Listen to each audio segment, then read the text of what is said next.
இன்று நாம் இந்த இறை வார்த்தையின் ஒரு பக்கத்தை மட்டுமே விரும்புகிறோம். இனிமையான ஆசீர்வாதம் மிக்க வார்த்தைகளை மட்டுமே நாம் விரும்புகிறோம். அதையே விவிலியத்தில் தேர்ந்தெடுத்து வாசிக்கிறோம்.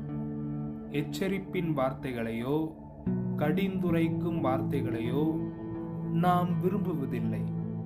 இத்தகைய மனநிலையை நாம் வளர்க்கக்கூடாது.